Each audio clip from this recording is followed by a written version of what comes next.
আসসালামু আলাইকুম, সবাই কেমন আছেন? আপনাদের সাথে আছি আমি, মা মেয়ে ঘরোয়া ব্লগ। দূরে এবং কাছে আমার প্রাণ প্রিয় ভাই ও বোনেরা, আপুরা, বন্ধুরা, যে যেখানে আছেন, আশা করি সবাই ভালো আছেন, সুস্থ আছেন এবং নিরাপদে আছেন।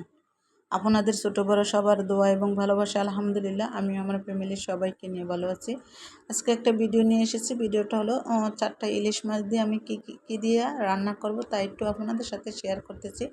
ইলিশ মাছ 4টা, বেশি বড় না, ছোট ছোট 4টা ইলিশ মাছ, বেশি বড় না বেশি ছোট না, মিডিয়াম। আর যেহেতু আসলে 4টা ইলিশ মাছ কেন একবেলা রান্না করতেছি, একবেলা রান্না করলে যে একদিন রান্না করলে 2 দিন খেতে হবে, কারণ হচ্ছে গ্যাসের যে সমস্যা আমাদের, আমরা তো মোটে রাত্র 11টার পর ছাড়া গ্যাসই পাই না। তাই আসলে প্রতিদিন দেখা গেছে 11টার পরে রাত জেগে রান্না করতে ভালো লাগে না, রান্না করতে করতে সেই 1টা বেজে যায়। তারপরে আমি কি করলাম, আজকে দুপুরে ইলেকট্রিক চুলাটাই রান্নাটা করে নিলাম। মাছগুলো আমি অফ ক্যামেরায় কেটে ধুয়ে পরিষ্কার করে এখন একটু হলুদ লবণ মেখে নিলাম। যে হলুদ লবণ মেখে নিলাম কেন জানেন? মাছগুলো আমি ভেজে রান্না করব, ছোটো মাছ তো এই জন্য ভালো লাগে না। আর প্রয়োজন করা টমেটো ছিল, টমেটো দিয়ে আলু দিয়ে রান্না করব। আর মাছগুলা ভেজে রান্না করব কেন? ছোট মাছ একটু ভেজে রান্না করলে ভালো লাগে, আর ভেজে রান্না না করলে ভালো লাগে না। এই তো আমি কড়াইটা বসাই দিলাম। কড়াইতে একটু সাদা তেল দিয়ে দিলাম, সাদা তেল বলতে সয়াবিন তেল দিয়ে দিলাম।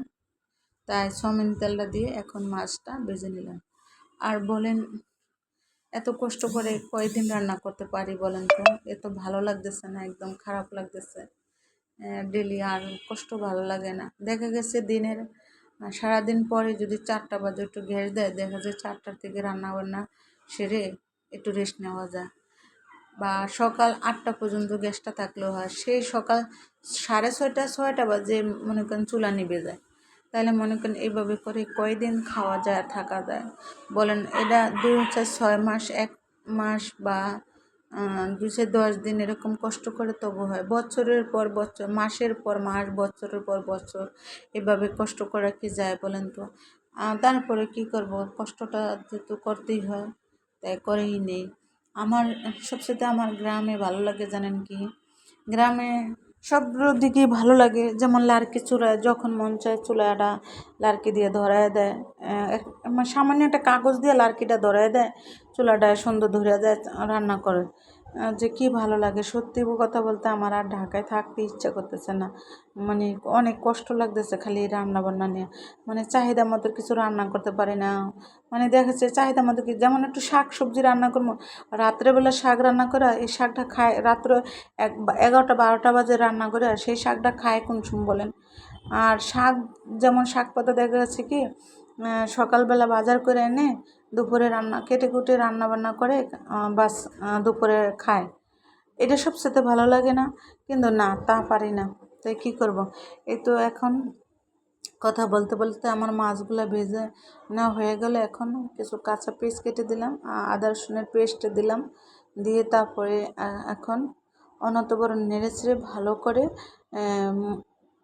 আদা রসুনের পেস্টগুলো কষিয়ে নিতে হলো। আর একটু মশলা দিয়ে দিলাম। আর যেহেতু টমেটো আলু দেবো, একটু মশলা না দিলে ভালো লাগবে না। ইলিশ মাছে তো এমনিতেই মশলা লাগে না বলতে, কারণ হচ্ছে ভেজে রান্না করবো আলু দিয়া, তাই সেজন্য একটু মশলা দিয়ে দিলাম। এখন ভালো করে নেড়ে চেড়ে আমি মশলাগুলো কষিয়ে নিলাম, হলুদ মরিচ লবণ দিয়ে একটু কষিয়ে নিলাম। তারপরে একটু পানি দিয়ে দিলাম, পানির পরে একটু হলুদ দিলাম। হলুদটা পুড়ে যাবে দেখে, আর হলুদটা যদি পুড়ে যায় তাহলে আসলেই ভালো লাগে না। তাই হলুদটা না পড়লে সবচেয়ে ভালো লাগে। এই তো এখন আমি মরিচটা কষিয়ে নেওয়ার পরে মশলাটা, আলুটা আগে কষিয়ে নিলাম। কারণ হচ্ছে আলুটা কেন আগে কষালাম, যে আলুটা যদি আগে কষিয়ে নিই তাহলে দেখা গেছে কি, যেমন টমেটোর সাথে আলুটা সিদ্ধ হবে না, টমেটোটা তো টক, তাই সেজন্য দেখা গেছে আলুটা সিদ্ধ হবে না। তাই সেজন্য আগেই আলুটারে কষায় একটু সিদ্ধ করে নিলাম। তারপরে না আমি অনতপর নেড়ে চেড়ে টমেটোগুলো এখন দিয়ে দেব। টমেটোগুলো দেওয়ার কারণ হচ্ছে এগুলো প্রয়োজন করা টমেটো।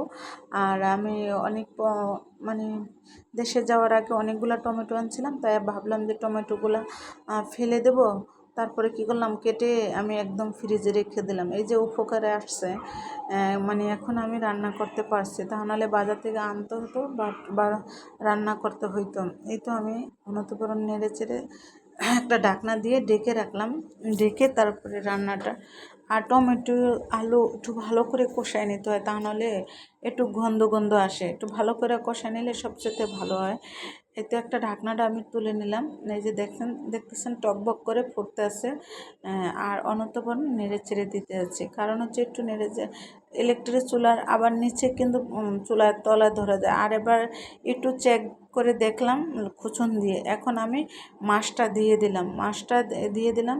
কারণ হচ্ছে মাছটা ভেজে নিচ্ছি তো, আর এটা কষাই নেই।